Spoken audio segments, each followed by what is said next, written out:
And I'm your host today. I'm hoping to be joined by someone who owns a couple of residential care homes. She has had a challenge with one of her families, is having some needs that she needs to take care of. And as the business owner and a nurse in the facility, obviously families come first, right? So hopefully Diane will be able to join us shortly. But for now, we'll go ahead and get started with the program because I know a lot about this subject as well. I've been in the elder care industry since 2012, and I have created a list called the Care Home List that I regularly publish on my website. To help people find residential care homes. And that's what we're going to be talking about today. We're going to be talking about why residential care homes make sense, especially with the current pandemic. So, very important topic. I know everybody out there that has a loved one that either needs care now or maybe they're receiving care somewhere. It's a big concern to you what to do about mom if she needs more care, or if we need to move her, or if she's already in a facility and maybe we're not happy with what's going on. We're going to try to answer some of these questions. And again, I hope that Diane can join us. If there are any professionals in the audience, please make comments below. Add to the conversation. I'll bring your comments up on the screen and we can talk about them. So do let me know what you're thinking. If you have any questions or comments, I'm happy to try and answer them. So this show is sponsored by Find Houston Senior Care, a local web directory for the greater Houston area to help you find the resources and services that you need.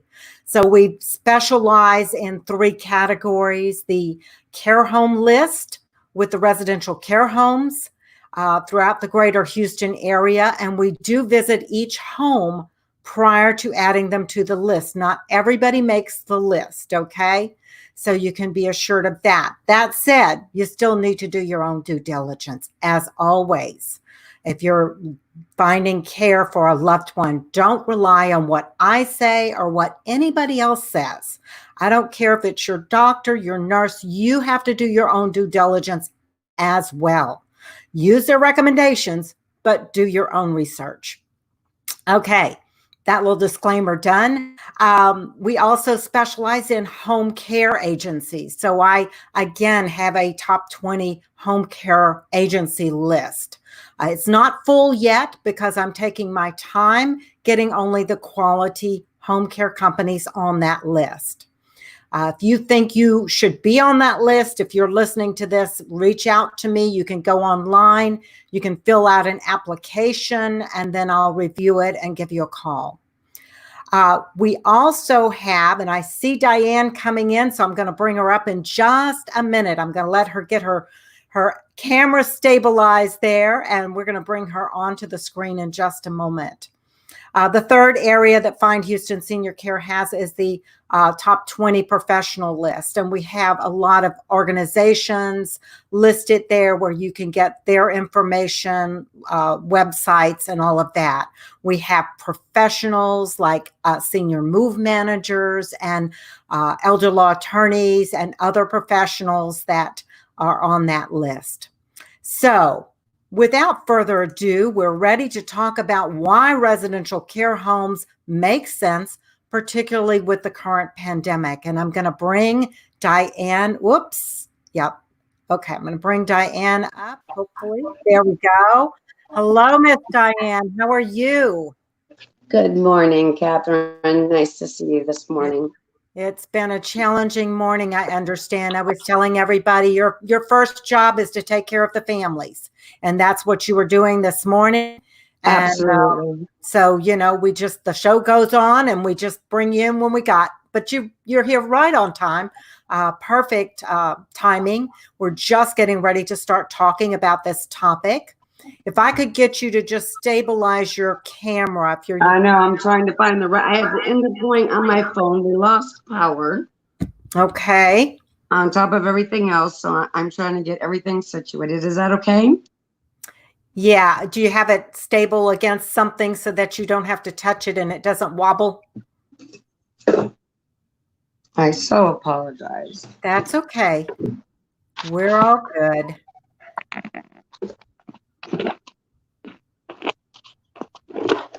Usually we're able to take care of these things before the program starts, but every day is different and you have to be prepared for changes, right?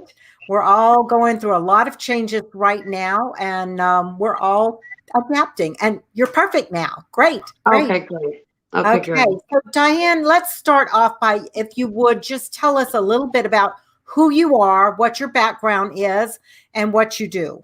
All right. My name is Diane Nicolette Sayas, and I'm the owner of Estia Care and Lakeshore Personal Care Homes. I am also a nurse of 40 years, semi-retired, but not truly. Once a nurse, always a nurse. I am in the business and doing what I'm doing because as being a nurse, I was also the DON of a large facility.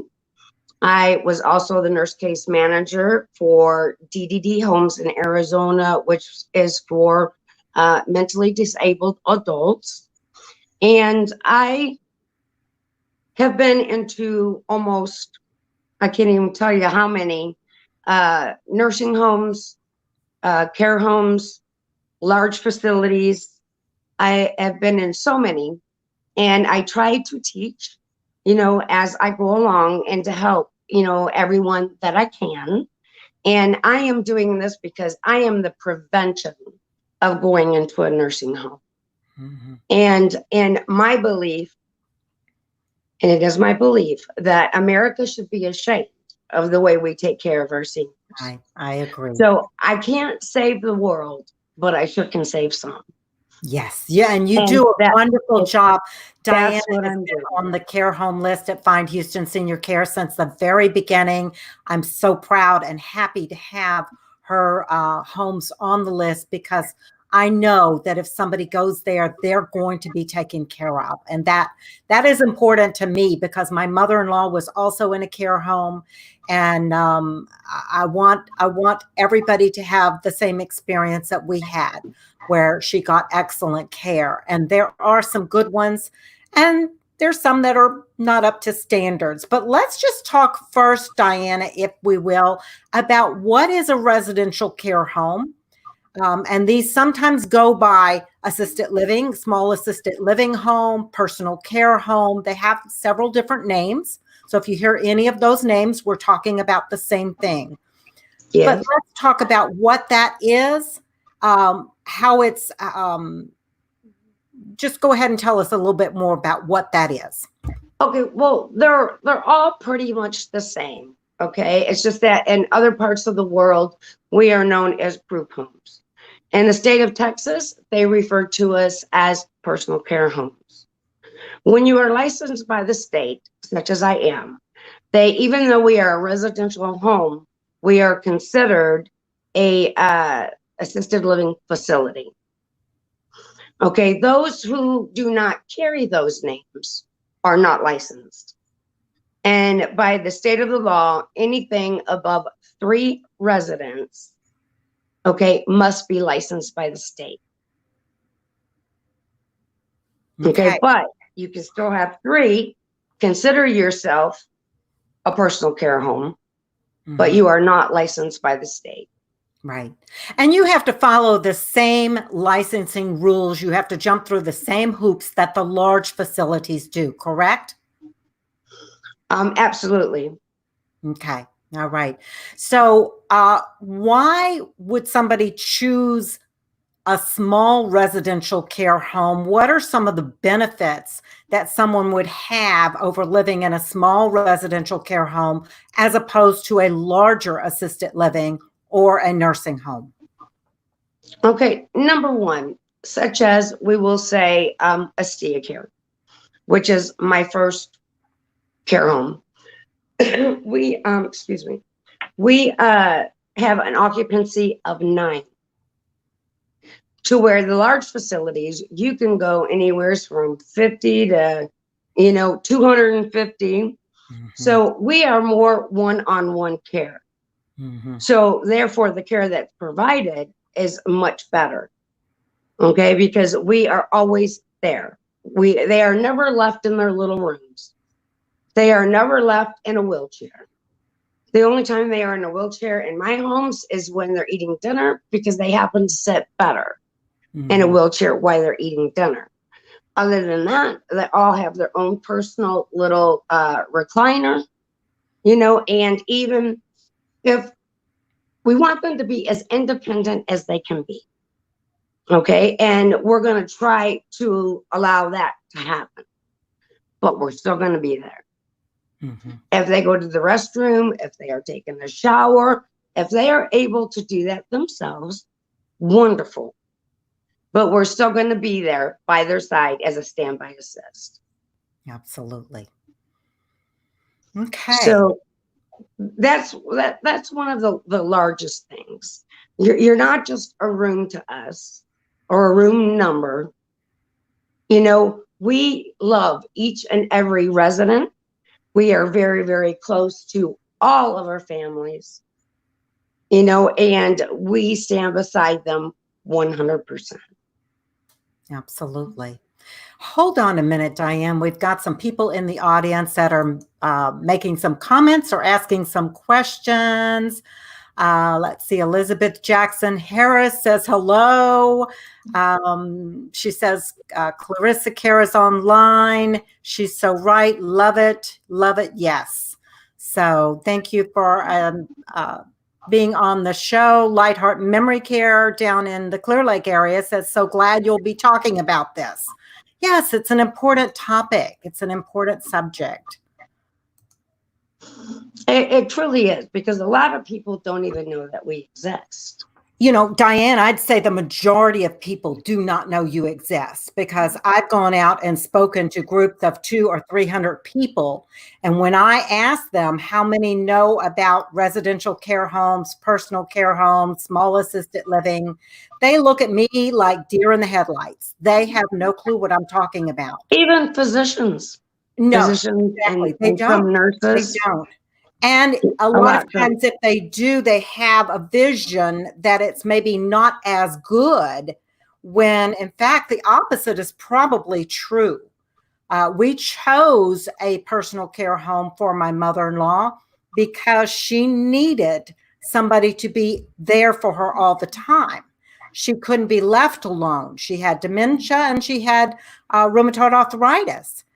In a large facility, she would have gotten lost. They would have forgotten about her. They don't have enough care. Right, and that's a big one too, especially with our little, Alzheimer's, dementia patients.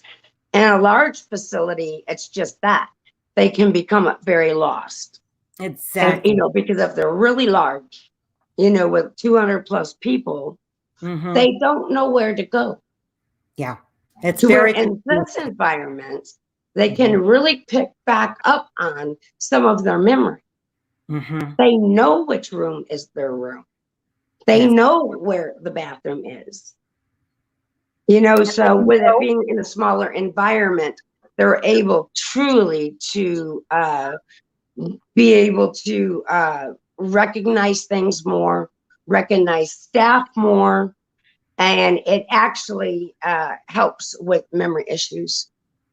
Well, they don't. But I will say once, at least the doctors that I know, when the doctors and the nurses who did not know before and learn about us, and I educate them about us, truly, they are very thrilled and really, truly support us. Yeah, once they realize, once they see the care that's given, it's on another level. So where in a large facility, you sometimes have one caregiver to 8 or upwards, I've heard of 16 people sometimes on the weekend. In a large facility? In a large facility.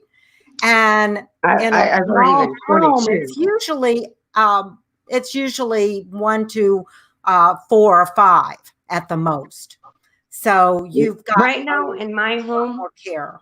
because of COVID, I always staff in accordance to what our needs are. Mm-hmm. All right. Unfortunately, we've had a couple of our loved ones pass away. Not from COVID. We are COVID free. It was just their time. But right now, we have one caregiver per resident. Plus, we also have hospice coming in, Mm-hmm. as well as home health. So we are beyond, beyond And that's of what, great. They need all the love they can get, right? and they do, and they do. So I'm proud to be able to provide that. Yeah. You're able to cater. I think in the smaller homes, one of the things I liked was they're able to cater a little bit more to the person's individual needs. They Yes. don't have to go down to a big dining room at 9 a.m. for breakfast, because that's when we do it. And if they're having had a rough night or something, it doesn't matter in a big facility. But in a smaller care home, they're able to adjust to those needs of that individual and what's going on with them each and every day. And I love that. Yeah, and we'll do whatever is needed for that individual, but we still get everybody up every day. Mm-hmm. Okay, we don't leave our people in bed. Okay, Right. unless they are ill, or it is at that time that it is called for.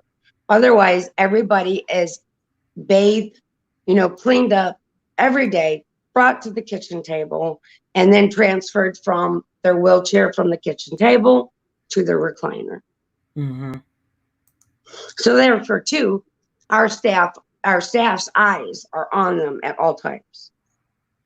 They're never left alone in their rooms. Right Yeah. now with COVID, it is breaking my heart. And that's what I wanted to get to next, was why would residential care homes make sense, particularly with the current pandemic that's going on with COVID? Oh my gosh, it's killing me. I so happen to have a male resident who is a little bit further along and requires more assistance than his wife. But his wife has been in lockdown in their little apartment. I won't know the name of the facility, but it's a very large facility. Mm-hmm. And she has been in lockdown by her little self since all this began. It's been over 2 months now. And it sounds like they're pushing for 3. Oh. And she called here just the other day and broke down and just cried. Oh.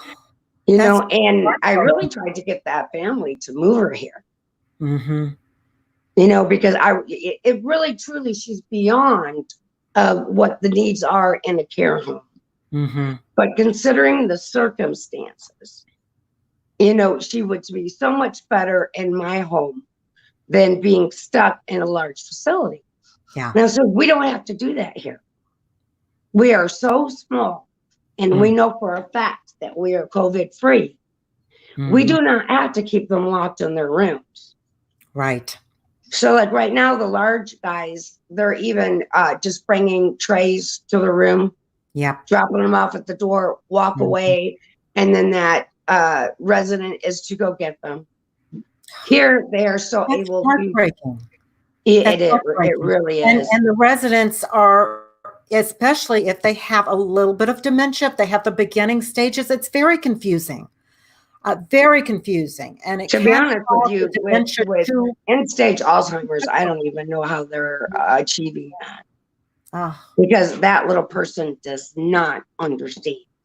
Yeah. To where in this environment, they can still be all together. They can be out together. My staff, my husband and myself, we're picking up the pieces as much as we can. Like we had a big holiday, a Mother's Day celebration. We have 2 males that we even brought into the picture, where each of them had 2 roses, and they each gave one of the ladies a rose on behalf of their sons and their daughters. Oh, that's sweet. That's sweet. And that was totally sweet. And the males just loved it. Right. Because it too brought them into that picture. For the first time, we ordered takeout. And yeah. Now, And so we're how are doing you as keeping much the as we families can. connected? How are you Yeah. keeping the families connected, Diane? We Because are they can't doing come into your video home, right? calls. I'm sorry? They're not able to come into your home, correct? They are not. Yeah. Okay, at this point, we still are on lockdown, and per CDC guidelines, we are still only allowed essential persons such as nurses, and things of that nature to enter the home. Of course, being temperatures taken, they're wearing masks, they're washing hands, wearing gloves, washing hands. For our families, I'm doing a lot of pictures, during like Easter and Mother's Day that we just had. I'm sending that to individuals for the ones that got like the individual ones, but we are doing video calls for some. I have just started this past week to allow them to come, and I'm bringing our little person out to the doorway. Great. All right. If they are 6 feet away wearing a mask, I let them be 6 feet away. If they have no mask, I'm making them be no less than 12 feet away. For some, that's working, and for some, it's not. Yeah. Because again, some doesn't understand why they can't come and hug me. Why their son can't hug them. Right. Exactly. Yeah. Yeah. So we're picking and choosing what works best for that resident and their family. Yep. Exactly. I think this is just a challenging time for everybody, but it sounds like you're doing a great job. One of the things I want to point out that I think the reason for me that a residential care home would make sense over a large facility is there's less people coming and going. In your large facility, you have the cook staff, you have the business office staff, you have a lot of moving pieces that are, essential people to that business, and they have to come and go, but there's too many people coming and There going is out of the delivery. facility. Like, unfortunately, I do there's so many- believe that occupational therapy and physical therapy is very important, but I do not allow them to come in. They are not essential. So there again, we are picking up the pieces. We are doing group exercises. We're doing individual exercises, even doing the wheelchair walk up and down, the hallway. We're doing everything we possibly can to pick up the pieces for PT and OT as well. You're getting creative. Yes. Great. Great. Diane, we're getting close to the end, but I want to make sure we cover this one. If somebody out there has realized maybe they've been caring for someone at home and for whatever reasons they can't do it any longer, and they're looking for assisted living, what should they pay attention to, and what questions should they be asking, especially with the current COVID-19 situation going on? Okay. Number one is COVID. All right. And I personally am not allowing anybody to be brought to my home unless they are COVID tested. Okay. I will tell you, I don't care if it's a small facility, large facility, whatever. If they are not making sure that these residents are COVID tested, that's a huge red flag, and I would not do it. I just accepted somebody new from Kingwood Hospital. At first, Kingwood Hospital was not testing for COVID unless they showed signs and symptoms. I advocated, I pressed, and I had that family press. And I even spoke to the physician and, enlightened him, on the dangers of doing this. If someone's going from one facility to another facility, they must be tested. I brought in the state. Today I will bringing in JCO. And that's an absolute must. Or you could just be taking contamination to each facility. Right. Exactly. That's the biggest red flag. You should be doing assessments and evaluations.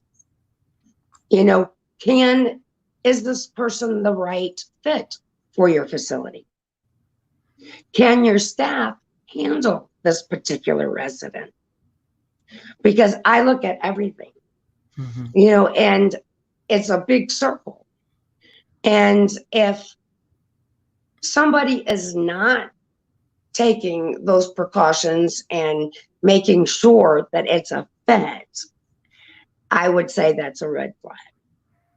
I agree You with know, you. Yeah. looking at menus, you know, looking at their menus, see what type of, you know, nutrition food that they have, you know, that they're serving. Like in particular, my menus truly cover everybody from diabetes to hypertension to your normal person. Yet it is delicious. They love it. They eat well. It all works. And I can get many people off insulin. So that's also really something to look at and to check out. You know, and you can notice how staff, even higher staff such as myself, how are we reacting to the other people in the house during that tour?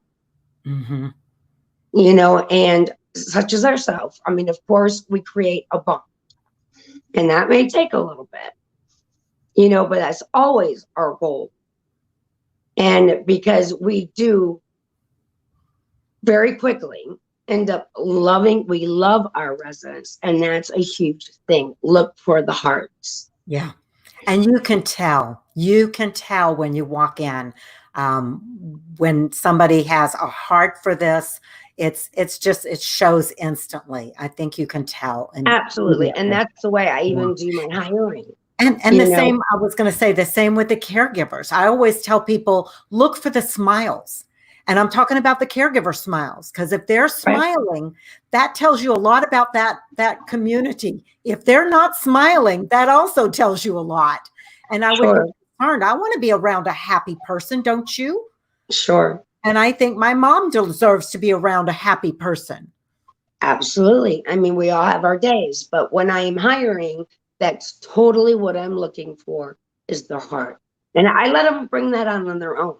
You know, I'll interview, I will, you know, just keep, you know, watching, let them answer, you know, some of my questions, but I also want to hear that come from themselves. Yes. And if the heart's not there, you don't belong in this business. You are exactly right. Because I started out as a caregiver, you know, for many years. And then I was a CNA for many years, you know, and then I went back and got my nursing license. You know, this is my destiny on earth. I have no doubt. But anybody who follows me has to meet my standards, which are pretty high. Yeah. And should be, rightly so. Rightly so. Yeah. We've got a couple of comments here. Elizabeth Jackson Harris says, personal care home should be the extension of the family environment. And that is so true. Yes. Absolutely. Absolutely. And we are. From our very first admin back in 2011. She's our first lady. We call her our first lady. and she still comes to all of our parties. You know, she's still a part of the Estia Care family. Wow. And almost every single solitary one are still a part of the Estia Care family. Yes. So Tina Johnson says, great information. And she also wants to know, where are you located? And great question. And we were getting ready to put up, let's see, I think I've got the website to Estia Care, and I put a comma, but it should be .com. So that's estiacare.com, ESTIACARE.com. And I'm spelling it out because this will be on a podcast at a later date. So, okay. Also, it's for me, it's best to go if you have Facebook. I do have Facebook pages that are actually much more up to date, to be honest with you. And I also am the owner of Lakeshore Personal Care Homes. They are technically 5 minutes apart. So Estia Care is located in truly Atascocita, but the Humble area. And Lakeshore Personal Care Homes is technically Houston, but it's right on the borderline of Atascocita and Houston. So they're And 5 minutes. They're 5 minutes. Diane, your Facebook page for Lakewood Personal Care Homes would be Lakewood Personal Care Homes? Yeah, all you gotta just put in there is Lakewood, Lake Shore. Oh, Lake Shore. Oh, Yeah. excuse me. Let me get Yeah. that out. Lake Let's Shore change Personal that. Care Homes, and you can just put Houston and it'll come right up. Same with Oh, I can Estia find Care. it. Just put Estia Care, actually Humble, and it's gonna come right up. And Estia Care, the Estia Care one's got a lot more that I've posted, to be honest. Okay. So there's all kinds of things, from therapies to parties to all sorts of different things and information you'll find there. So just reach out to Diane if you're in that area and you're looking for a great residential care home. She can possibly help you. This is, Yes, because if I cannot place for you, I'm always going to help you. yes, yes. You know, so I will give you any contacts that I have. You know, I will lead you in the right direction. If you have any questions unanswered, I will be more than happy to answer those for you. Absolutely. You can also go to the care home list found on findhoustonseniorcare.com. Just click on the care home list and find a list of residential care homes in the greater Houston area. Diane's homes are on that list, and other homes in other areas of the city as well. So if you're down in Clear Lake or you're over in Southwest Houston and maybe Diana's a little bit too far for you, we understand, and there's some other homes that may be able to help you. Diane, Right. thank you so much for being on the show today. We really, really appreciate it. All right, thank you so much. And I'm so sorry I was so rushed. We not a worry. New Like I said, we have to incidences take this care of morning. families first. Families first, and we understand that. So you did what you were supposed to do, what any family would be wanting you to do, right? So reach out to Diane and see if you can get the help you need. All right. Thanks, Diane. Have a great day, everybody. And we'll see you next week on the Life After 50 show. Bye-bye. All right. Thank you. Bye-bye. Bye-bye.